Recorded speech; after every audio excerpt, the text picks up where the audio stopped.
We're going to review for the upcoming exam. We have problems 6, 8, 12, and 15. But I'm going to do all of them on Desmos.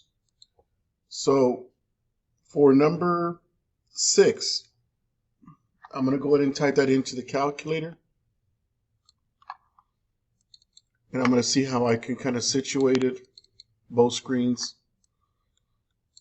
kind of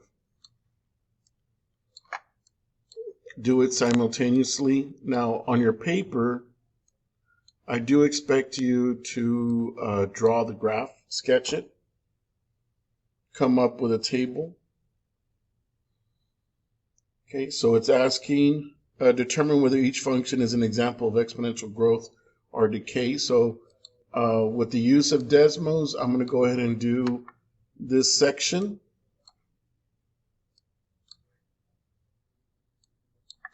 So we're going to start with y equals 5 to the power x. And this is an example of a growth model.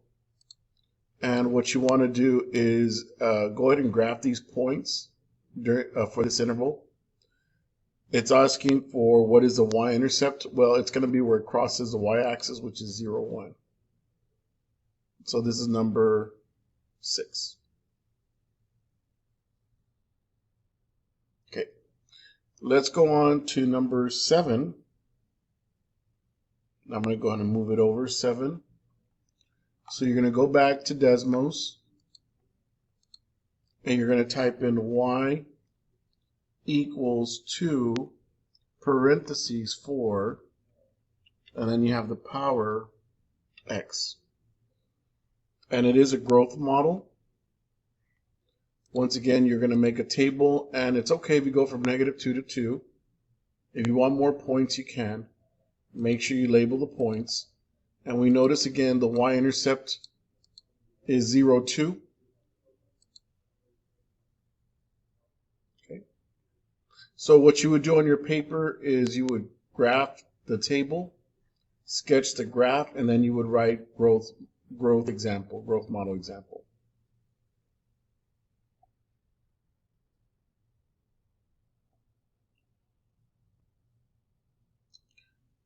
What I'm going to do is number 8 next. So I have y equals 0.2, and then we have 3.8 to the power x. Click on the gear, and here are your points. And once again, you notice that the y-intercept is 0, 0.2. Try your best to sketch it. This is an example of a growth model. What I'm going to do is I'm going to go ahead and deselect it, and I'll just go to the next one. So we have number 9. We have y equals 3 parentheses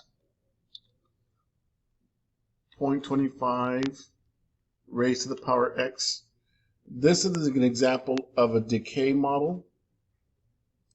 And what you want to do is you want to come up with your table. And you notice it started with 48 and it was decreasing in the y values. The y-intercept is 0, 3. So this is problem number 9. We're going to go to problem number 10. We have y equals 25 divided by 7, parentheses 7 divided by 5, yeah, it's a fraction. And then we have it raised to the x power, and that is a growth model. And you want a table. And here's our table. And you notice at 0, the y-intercept is 3.57. So that was number 10. That was number 10. So I'm going to go ahead and go to the next available spot here, number 11. So I have y equals 0.0015 parentheses 10. and then it's raised to the x power. Yeah, it's kind of very small, and then it jumps up quickly, the rate. So go to the gear, make a table, and yes, it's in scientific notation, but you notice at 0, it's 0.0015, at 1, it's 0.015, at 2, we can do some more here, 3, 4, 5, and you note, oh, at 5, when x is 5, it goes to 150, and you notice how it jumps at 6 to 1,500, so this is a growth model. And this is number 11. Okay, I'm going to go ahead and X out some of these old ones. So we have y is equal to 2.25 parentheses 1 comma 3 raised to the x power, shift 6 x power, and this is an example of a decay model. And you notice it's decreasing at 0, it's 2.25. And then number 13, we have y equals 0.5, 1 divided by 4, raised to the x power. And we did something wrong, so let me go ahead and fix this.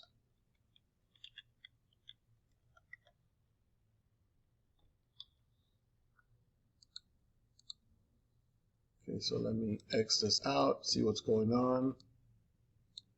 So it's 0.5 parentheses 1 divided by 4 raised power x. So there it is. And it's decay.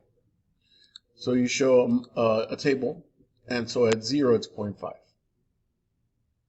So that was problem 6 through 13. Remember, when you're doing this review, you're going to do your table. You're going to have the graph. The next one, I'm going to go ahead and move this over here real quick so we can see it. It says, write each function for each situation, then find the value of each function after 5 years, round to the nearest dollar.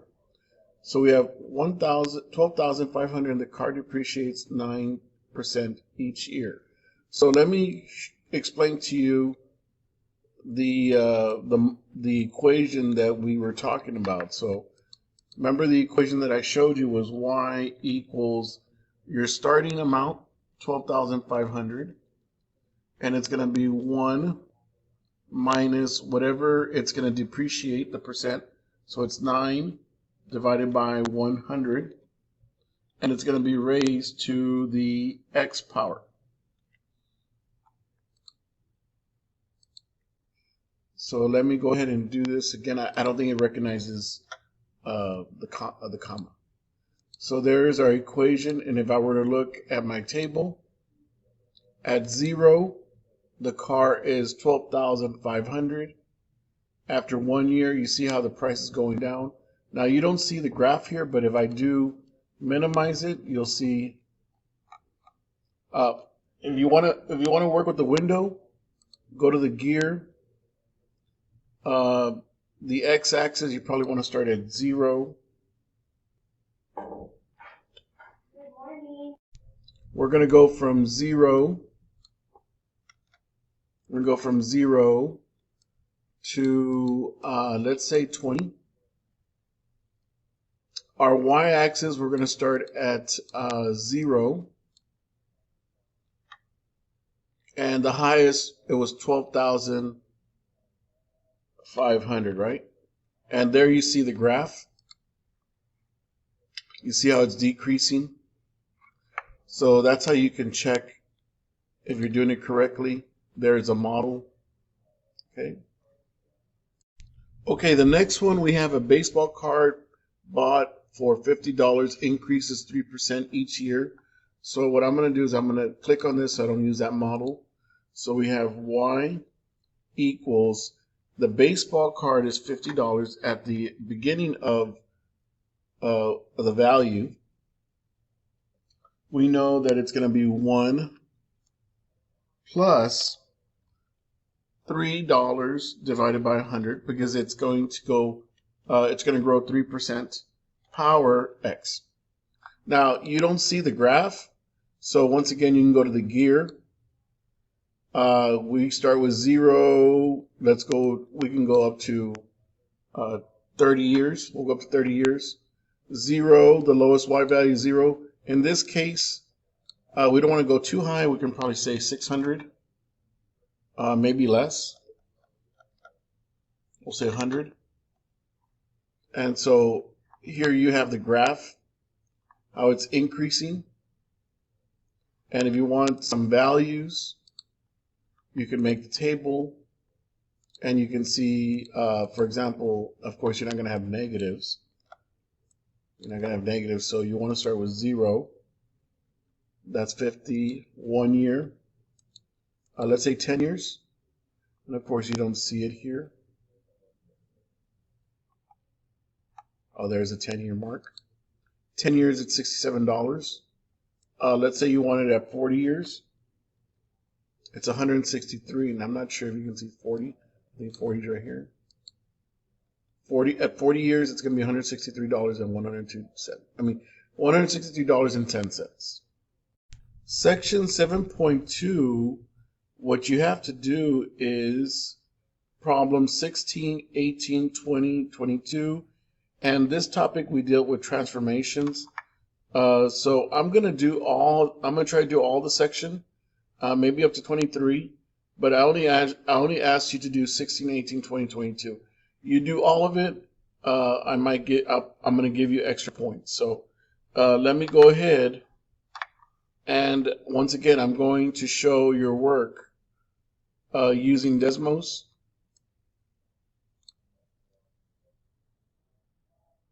And so there are the problems. I'm going to go ahead and start.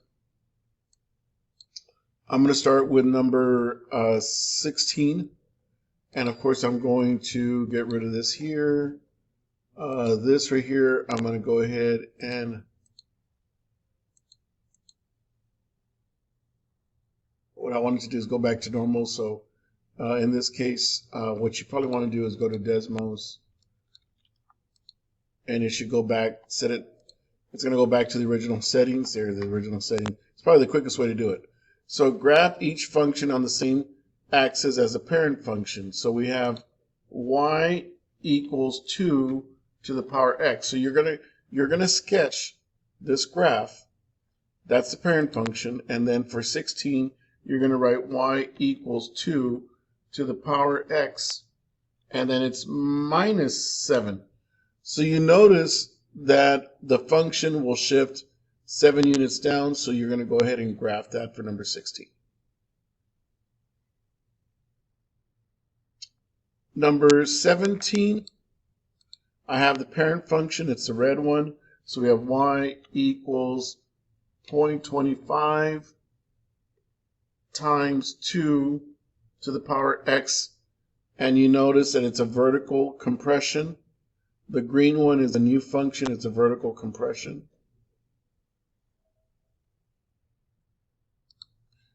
Number 18, we have y equals 2. We have 2 to the power, parentheses, x plus 1. And you notice it's going to shift to the left. The plus 1 is going to shift to the left. For number 19, we have y equals negative 1/2, right? Times 2 to the power x. So you notice that the negative will reflect it and the 1/2 will compress it vertically. So that's what happened on number 19. We're going to continue with number 20. It says graph each function on the same set of axes as a parent function. Y equals 10 to the x. So let me write that. Y equals 10 to the power x. And I'm going to graph negative 1/5. And then we have times 10 to the power x. And it's going to do the same thing as we just finished doing for number 19. It's going to reflect. And that 1/5, the reflection happens because there's a negative right there. The 1/5 is going to compress it vertically. Okay, so I'm going to go ahead and erase that part. So now we have the parent function 10 to the power x minus 25. Of course, you have to go all the way down to 25 to see it shift. It did shift vertically down 25 units. Okay, so the next one, we have 10 to the power x. Remember that you have to have parentheses. So we have x minus 4. And what it did to the parent function, it will shift it to the right. And now the last one, number 23, we have y equals 10. Y equals 1/2 times 10 to the power x. And you notice it does compress it. The 1/2 compresses it vertically, and then the plus 20 is going to shift it up 20 units. Number 24, it says, without actually graphing, explain how the graph y equals -10 raised to the power x minus 18 is related to the graph of the parent function y equals 10 to the x. Well, both are related because they have a base 10, and also it's raised to the x power. Now, the y equals -10 raised to the x minus 18 goes through what we call transformations. The negative is going to reflect it over the y-axis, and the x minus 18 is going to shift it to the right. So if I went ahead and typed in here a negative, then you would notice there was a reflection. And up here, what I'm going to do is I'm going to say x minus 18, and you notice, and you can't see it here, but it does shift 18 units. So it shifts to the right 18 units. For the next section, 7.3, attributes and transformation of f of x equals e to the x, I asked you to do problems 26, 28, 30, and 32. What I'm going to do, the easiest thing to do is to just get out of Desmos, and then to reset it, just go back to the website, press graphing calculator. What I'm going to do now is I'm going to go ahead and move, and I'm going to go ahead and do problems 26 to 33. Oh, probably 34 also. And so it says for number 26, graph each function on the same axis as the parent function y equals e to the x. So here you're just graphing. So you have y equals e. Remember, it's an irrational number. It represents some number to the power x. And now what you want to do is you want to graph 26, y equals -1/4, and that's going to do a compression. The negative is going to reflect it, so we have e to the power x. So it was a compression, and then it was a reflection for 26. So this is what you would graph along with a table. I recommend that you have a table. And I do want you to be practical, round off to the nearest tenth. For example, 0.13, you want to say 1.1, 0.4, 2.7, 7.4, and just graph a couple of them. Okay, so that was 26, and you do have to have a table. 26, so I'll go to 27, and I'm going to go ahead and graph the parent function y equals e to the power x. I'm going to go ahead and graph 27. We have y equals e to the power x, and then it's plus 5. And you notice that e to the x is shown at the bottom. It's a blue function. The green one is e to the x plus 5. It does move up 5 units. Remember to show your table and be practical. Round off to the nearest tenth to make your life easier. And that's number 27. Okay, let's go ahead and jump to number 28. So the parent function is e raised to the power x. And then we have e to the power, y equals e to the power parentheses x plus 2. And just like the other exponential functions, it's going to move this to the left 2 units.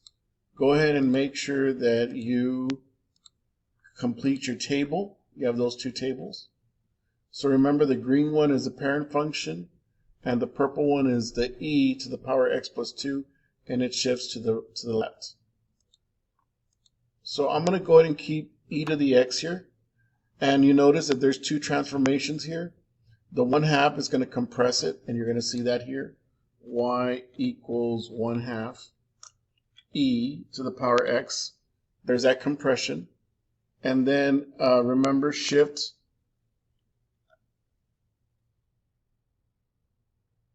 You have shift parentheses x minus 2, and it shifts it to the right. So you notice that the graph is the parent function is the green one, and the new function is the purple one, and it shifts to the right. And so I'm going to go ahead and make a table, and there are my tables. Now you notice that it has a whole string of numbers here. Just round off to the nearest tenth, and if you want to write more numbers, you can. That was 29. Okay, 30. We're going to use the parent function. It says analyze the minimum and maximum value of the function f of x equals e to the x on the given interval. So it goes from -2. It goes from -2 to 0, and you notice that at 0, that's your max value, and at -2, that's your minimum value, because 1 is larger than this here. This is number 39. Number 30. So now what I'm going to do is I'm going to use -1, and we're going to go to 1, and then we have 1.5. So in between -1 and 1.5, and of course you don't have to worry about this here. So -1 to 1.5, you notice that the max is 1.5, which is 4.4, the y value, and -1 is 0.37, that is the minimum value. So the max occurs at 1.5, and the min occurs at -1. So now what we're going to do is we're going to go from 1, 2, 3, 4. We're going to ignore 1.5 here. So we're going from 1 to 4. So we notice that 1, it's 2.7.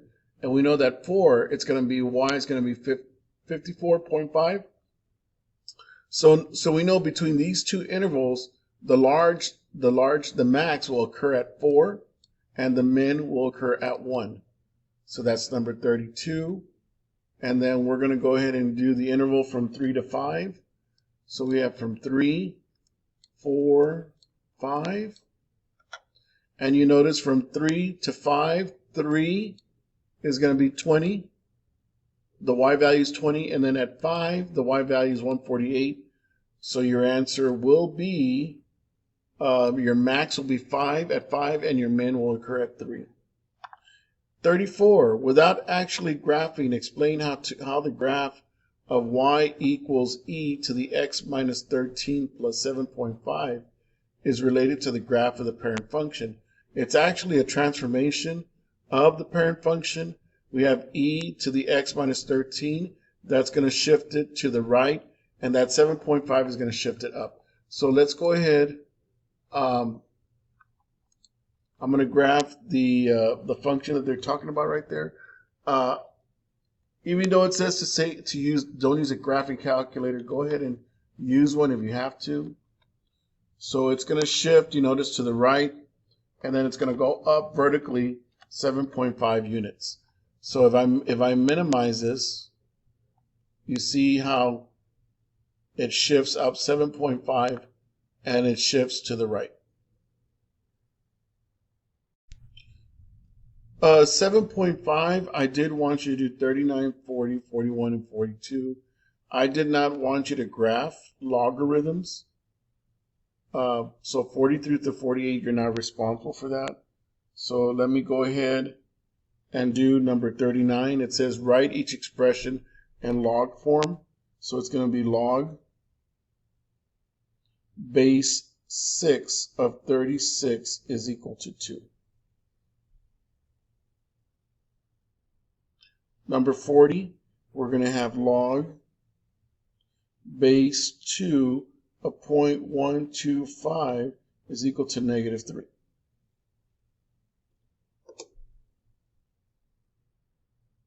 Now the next one says to evaluate the logarithm. And what I mean by evaluating the logarithm, you need to figure out 2 to what power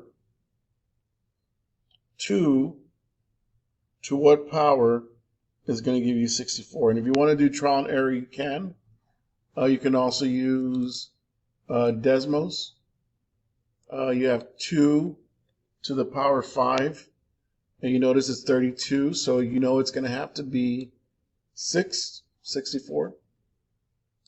So the logarithm 2 to the power 6 is going to give you 64. So the answer is x is equal to 6.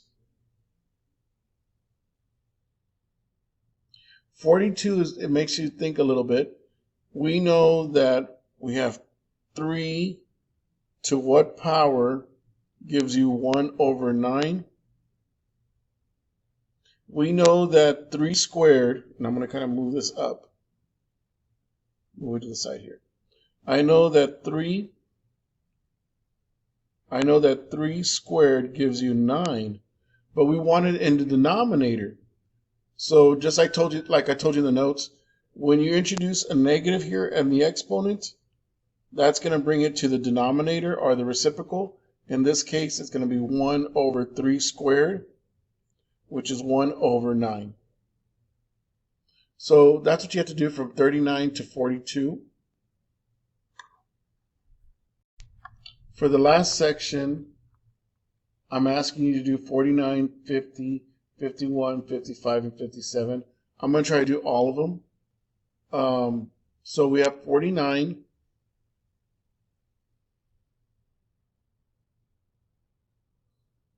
And it says write each expression as a single logarithm. We're going to use the product property. So we have log of 8 plus log of 3. So we have log base 10 of 8 times 3. So it's log of 24. That's 49. I'm going to move it just a tad bit here. So we have 50. So we have log base 2 of 5 minus log base 2 of 3. So we notice that they have the same base, so we're going to be able to divide. So we have log base 2 of 5 over 3, and that's called the quotient property.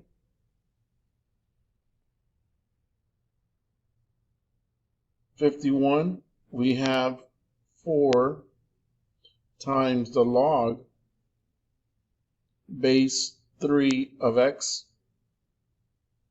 plus the log of base 3 of 7. We're going to use the product property, but you notice that we have a 4 that's in front of the logarithm. So that 4 can become an exponent.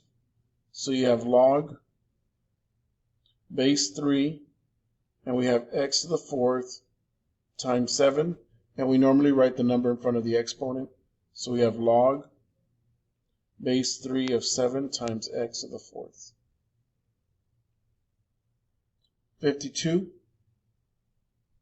We're subtracting, so we have log base 10 of x minus log base 10 of y. So that is the quotient property. So to make it into a single logarithm, we have log base 10 of x over y.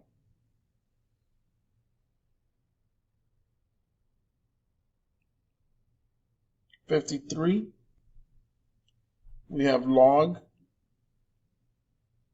base 10 of 5 minus 2 log base 10 of x.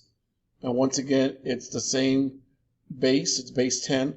So to make it into one single logarithm, it's log 5, and we have a 2 that's in front. You can make that an exponent, so it's 5 over x squared. And then 54, you have 3 times the log base 4. Let me go ahead and move this. Let me erase this so it can look better.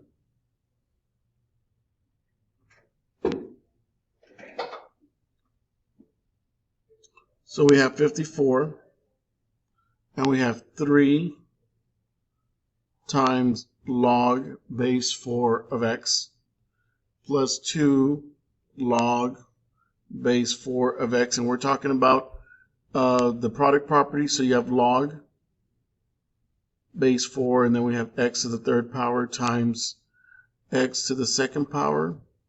We have the same base, so you can add the 3 and the 2. So you have log base 4, and we have x to the 5th.